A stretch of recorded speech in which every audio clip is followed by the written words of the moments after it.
U.S. added 175,000 jobs in April. That's below the expectations of 240,000 jobs. The sectors with the most job gains included leisure and hospitality, manufacturing, and healthcare.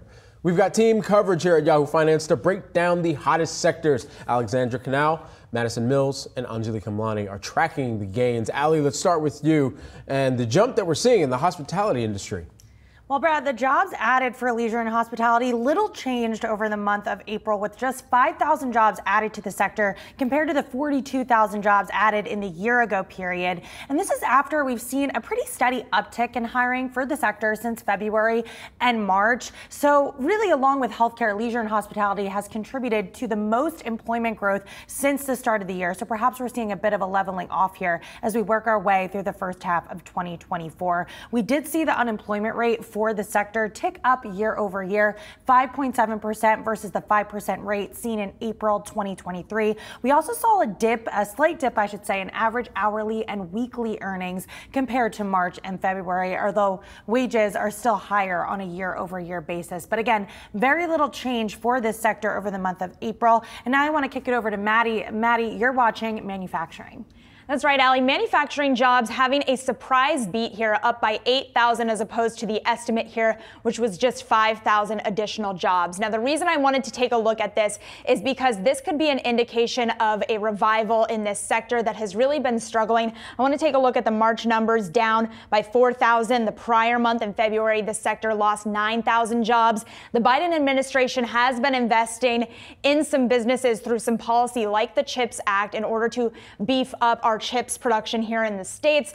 Perhaps in some of my sources this morning are already saying this, that we could start to see in these manufacturing numbers the kind of trickle through of that funding into manufacturing jobs here in the U.S. Now, part of that is because there's a delay of about 6 to 8 quarters from that investment to hit this market. So that could be why we're seeing this increase in manufacturing jobs. The last reason this is a big deal as well is that we've been in this downtrend in manufacturing that is very typical to what would happen when you're in a recession. So that's why we've been looking at the manufacturing space, seeing this recovery today, and this beat could be good news for our economy to come. Anjalee, I know that you are, as always, watching healthcare for us. That's right. Healthcare definitely adding a lot more jobs, but of course less than last month, looking at the decline that we've seen month over month broadly of the employment situation, down to 56,000 from last month, 72. So that difference still in line with the average of 63,000. I want to take a look at the segments that have popped up. 33,000 added in ambulatory,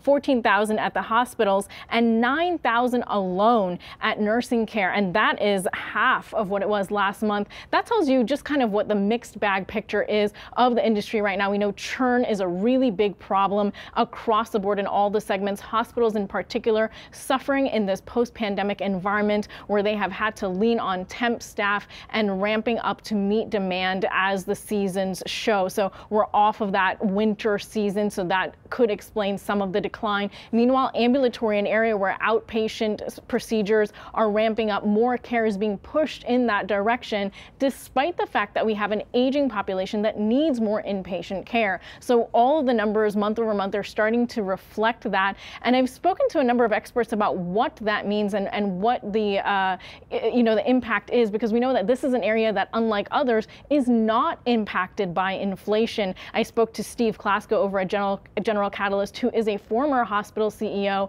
as well as working at General Catalyst right now to consult. And he noted that these numbers show we are in a bit of a twilight zone where employment numbers are increasing without the concomitant operating margin increases. And that's because, unlike other areas where, people help with the revenues, the hospitals and the healthcare facilities rely largely on insurers and the government for their income to support the hiring of these employees. So that is really putting pressure on the sector. And despite that, you see the churn and you see these numbers month over month. So that's where the situation stands right now. Back to you guys. All right, Anjalee, thanks so much, as well as Maddie and Ali, for breaking down those sectors. Appreciate it.